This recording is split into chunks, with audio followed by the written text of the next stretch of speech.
Assalamualaikum warahmatullahi wabarakatuh. Salam sejahtera bagi kita semua.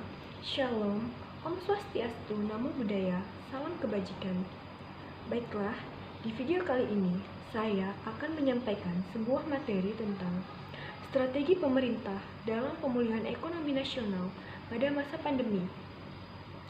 Organisasi Kesehatan Dunia atau WHO pada awal bulan Maret 2020 menyatakan Coronavirus Disease 2019 atau COVID-19 sebagai pandemi. Merespon hal tersebut, pemerintah Indonesia menetapkan pembatasan sosial berskala besar atau PSBB sebagai upaya memutus mata rantai penyebaran COVID-19. Tiongkok merupakan negara yang pertama memberlakukan lockdown dan kemudian diikuti oleh Italia, Amerika Serikat, dan Korea Selatan yang melakukan penutupan seluruh maupun sebagian perbatasan negaranya serta membatasi pergerakan orang-orang untuk menekan penyebaran COVID-19. Studi yang dilakukan Asian Development Bank atau ADB dalam mengukur dampak COVID-19 terhadap perekonomian menyatakan bahwa COVID-19 diperkirakan berdampak pada penurunan produk domestik bruto atau PDB global sebesar 6,4% hingga 9,7% lebih besar dibandingkan perkiraan hasil studi yang dilakukan International Monetary Fund atau IMF yang menyebutkan COVID-19 diperkirakan berdampak terhadap menurunnya PDB global sebesar 6,3%. Sebagaimana yang terjadi di negara-negara lain, PSBB juga menyebabkan lumpuhnya aktivitas ekonomi dan akhirnya berdampak pada penurunan tingkat perekonomian Indonesia secara umum. Para pengamat ekonomi dan lembaga internasional atau IMF, Bank Dunia, dan OECD memprediksi akan terjadi resesi ekonomi dunia pada tahun 2020. Resesi tersebut akan dialami lebih dalam oleh negara-negara maju. Indonesia diperkirakan akan mengalami resesi, namun resesi ringan atau mild recession. Karena kontraksi ekonomi diperkirakan hanya sekitar minus 3% sampai dengan 0% dan tidak akan berlangsung lama, sekitar 2 triwulan.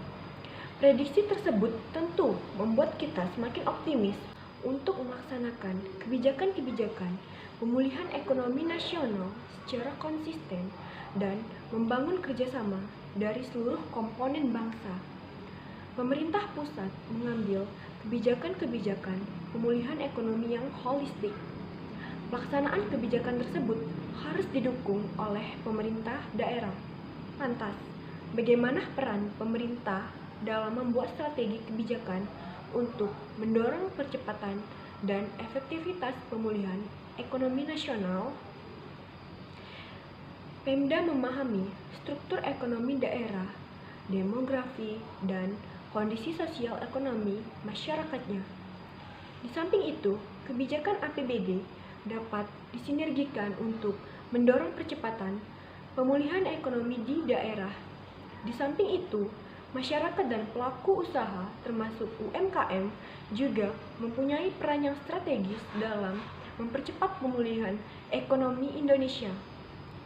Pemerintah memberikan kemudahan atau stimulus fiskal dan moneter. Seyogyanya disambut dengan positif oleh pelaku usaha dengan menggerakkan usahanya secara baik. Kebijakan pemulihan ekonomi nasional dilakukan dengan mengambil kebijakan fiskal dan moneter yang komprehensif. Di samping itu, pemerintah juga mengalokasikan dana APBN untuk pemulihan ekonomi sebesar 695,2 triliun. Pemulihan ekonomi nasional diharapkan mulai terasa pada triwulan 3. Meskipun tidak bertumbuh positif, diharapkan ekonomi nasional tidak berkontraksi sebesar triwulan 2. Selanjutnya, triwulan 4 diharapkan ekonomi nasional bertumbuh positif sehingga kontraksi tahun 2020 bisa ditekan sekecil mungkin. Sementara itu, pada tahun 2021 diharapkan ekonomi nasional akan mengalami recovery secara signifikan. Apa saja sih kebijakan yang dilakukan pemerintah untuk memulihkan ekonomi nasional pada masa pandemi ini?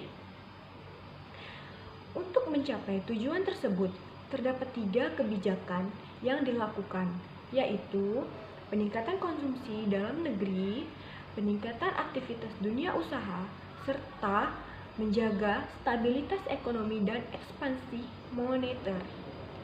Kebijakan tersebut dilaksanakan secara bersamaan dengan sinergi antara pemegang kebijakan fiskal, pemegang kebijakan moneter, dan institusi terkait. Salah satu penggerak ekonomi nasional adalah konsumsi dalam negeri. Semakin banyak konsumsi, maka ekonomi akan bergerak. Konsumsi sangat terkait dengan daya beli masyarakat. Oleh sebab itu, pemerintah telah mengalokasi anggaran sebesar 172,1 triliun untuk mendorong konsumsi atau kemampuan daya beli masyarakat. Dana tersebut disalurkan melalui bantuan langsung tunai, kartu prakerja, pembebasan listrik, dan lain-lain.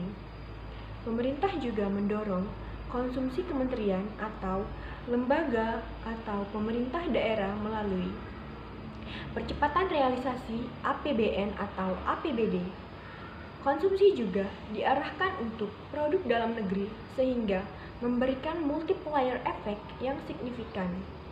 Pemerintah berusaha menggerakkan dunia usaha melalui pemberian intensif untuk UMKM. Pemerintah antara lain memberikan penundaan angsuran dan subsidi bunga kredit perbankan, subsidi bunga melalui kredit usaha rakyat dan ultramikro, penjaminan modal kerja sampai 10 miliar, dan pemberian intensif pajak misalnya pajak penghasilan atau PPH pasal 21 ditanggung pemerintah. Untuk korporasi, pemerintah memberikan intensif pajak antara lain bebas PPH pasal 22 impor, pengurangan angsuran PPH pasal 25, dan pengembalian pendahuluan PPN. Mendapatkan dana pemerintah diperbankan untuk strukturisasi debitur. Pemerintah juga memberikan penjaminan modal kerja untuk korporasi yang strategis, prioritas atau padat karya.